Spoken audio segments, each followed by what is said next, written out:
Outline for us then just how significant to BMW's finances you think the launch of this new car is going to be.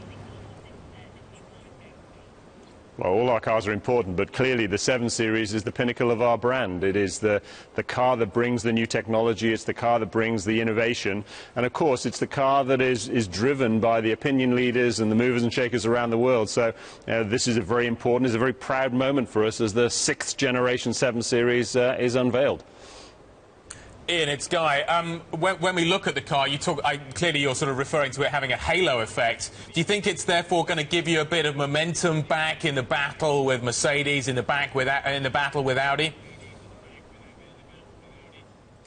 Well, you know, we are very successful, as you know, all around the world, and our momentum has been strong already during the year. I think this car will add to our momentum as we come out of this year into 2016, because the launch is in the autumn, so to speak.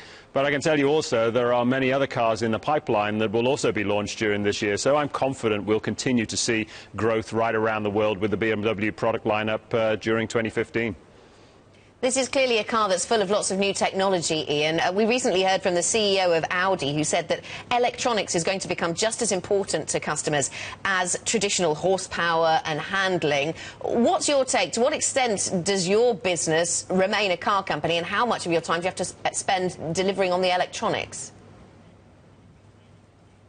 Well, we've always been a technology company, you know, it's part of the DNA of BMW. If you went back, and we're 100 years old next year, you know, we've always brought innovation and technical positioning that has actually moved the business forward, and in fact moved the industry forward. I could go back to previous generations of the 7 Series, where we were the first to bring in, for example, satellite navigation in a vehicle.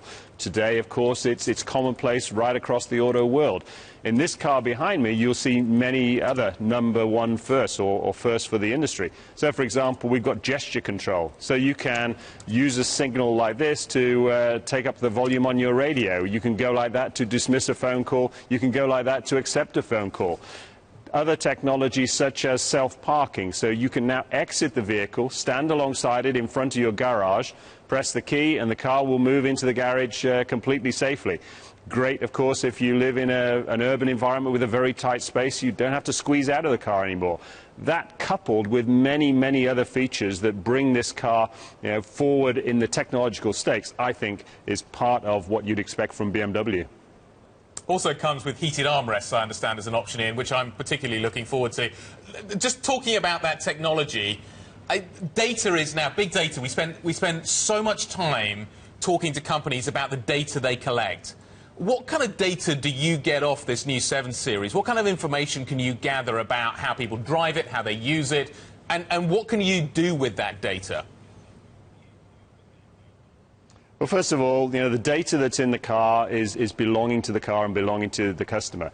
There are features, for example, such as the emergency on-call. So, for example, if an airbag is deployed in an accident, then the car will automatically respond to a call centre. The call centre will call the car. If there's no answer, emergency services are dispatched. So, you know, that's a moment in time where data exits the car. As regards what also happens in the car, of course, there are many car elements that are actually tailoring the journey to the customer's needs. So, you know, hypothetically, the seats also have a sensor that says whether this is an adult or a child. What's that required for? It programs the airbag to say that the airbag deployment should be in a certain way depending on the size of the person, the weight of the person, the age of the person. But that data is held within the car. What customers today want is a lot more connectivity, but again, it's customer choice. So connectivity, or the downloading of apps into a car such as the 7 Series, we have our own app store now, is now a possibility. It brings your entertainment, it brings your business world into the vehicle. But I stress again, that data is within the vehicle. You demonstrated some of these already, Ian, but I enjoyed it so much I might ask you to do it again. Of course, this car, as you said, comes with a number of hand gesture features. I'm interested to see how you can deliver the clamp, the point, the rotate, the swipe and the two-finger command without looking like you're doing the hand jive at the wheel. So remind us what all this functionality is for. The functionality is very straightforward, and it's there so that the driver can keep his or her eyes on the road ahead. You know, we were the first to bring head-up displays, so you don't need to look down at your navigation system or your radio. You've got a head-up display. We've now added this changing facility, so you know that does mean you can actually turn the volume up without taking your eyes off the road, without touching a button in the car, without even saying something, because these are all part of the car's feature. You do them very well. I think there's a few more in there that we didn't see demonstrated in, but we'll leave that for another day. Can I just talk to you about diesels? From what I've read, it'll be the 730D that probably is the volume seller in the lineup. Increasingly, I'm reading article after article that seems to suggest that diesels are going to be increasingly penalised by big cities like London. Do you think that's going to have a big impact? Well, diesel is predominantly a European concept. In the United States or in Asia, it's predominantly a gasoline engine that we sell. But you know, diesels today are very, very clean, and you know, our cars come with what we call EU6 compliance, which is the latest technology. They come with particulate filters as well. So you know, we are reaching all of the tough standards that are now placed on the car industry, and for understandable reasons.